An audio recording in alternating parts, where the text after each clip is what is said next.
Hi അസ്സലാമു അലൈക്കും. എല്ലാവർക്കും സുഖമല്ലേ? വേറെന്ത് വിശേഷം?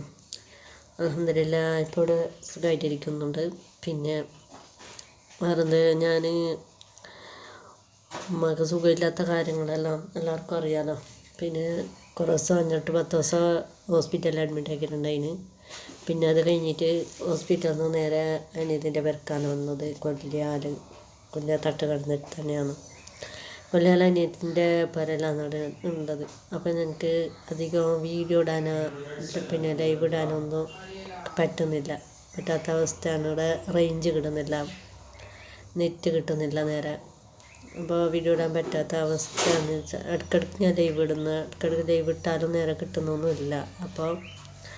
അപ്പോൾ അതാണ് സംഭവം. ഇപ്പം ഞാൻ ലൈവ് ഇട്ടിട്ട് പിന്നെ ലൈവ് കട്ടാക്കുമ്പോഴേക്ക് ചാറ്റ് ചെയ്ത ആൾക്കാരെ കാണിക്കുന്നുണ്ട്. എനിക്കൊന്നും ചാറ്റൊന്നും കിട്ടുന്നില്ല. ലൈവ് എത്ര ആൾക്കാർ കണ്ടെന്ന് ആൾക്കാരും കാണുന്നില്ല, ചാറ്റും കിട്ടുന്നില്ല, ഒന്നും കിട്ടുന്നില്ല. അങ്ങനെ ഞാൻ ലൈവ് നിർത്തിയതുമല്ല, കട്ടായതന്നത് ഇങ്ങനെ കട്ടായി പോകുന്നുണ്ട്.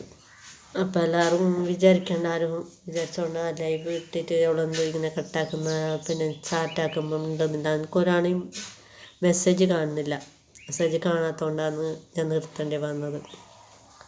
അപ്പം അങ്ങനെയാണ്. ഇടയ്ക്ക് ഞാൻ നെറ്റ് കിട്ടുന്നുണ്ടെങ്കിൽ ലൈവ് ഇടാം, അല്ലെങ്കിൽ വീഡിയോ ഇടാം. അതുകൊണ്ടാണ് ഞാൻ വീഡിയോ ആയിട്ടൊന്ന് ഇട്ടത്. എല്ലാവരും സഹകരിക്കണം, പിന്നെ വീഡിയോ കണ്ടിട്ട് സപ്പോർട്ട് ചെയ്യണം, സഹകരിക്കണം. പിന്നെ അങ്ങനത്തെയാണ്. ഇപ്പോൾ വീഡിയോ ഇടാനും പറ്റുന്നില്ല, ലൈവ് ഇടാനും പറ്റുന്നില്ല, പിന്നെ വീട് തിരക്കാനില്ല, ഒന്നുമില്ലാത്ത ഇതാണ്. ഏതെങ്കിലും ഒന്നിലെങ്കിലും എന്തെങ്കിലും കിട്ടിയാലായല്ലോ എന്ന് വിചാരിച്ചിട്ടാണ് ഞാനിങ്ങനെ പോകുന്നുണ്ട്. അങ്ങനെയാണ്. പിന്നെ വേറെ വിശേഷം എന്താ പറയുക, അങ്ങനെ ലൈവ് കിട്ടാത്തതുകൊണ്ടാണ് ഞാൻ ഇപ്പോൾ ഒരു വീഡിയോയിലായിട്ട് വന്നത്. ഇൻഷാ അല്ലാഹ് ഇനി ഞാൻ ചിലപ്പോൾ വീഡിയോ ആയിട്ട് ലൈവായിട്ട് വരാം.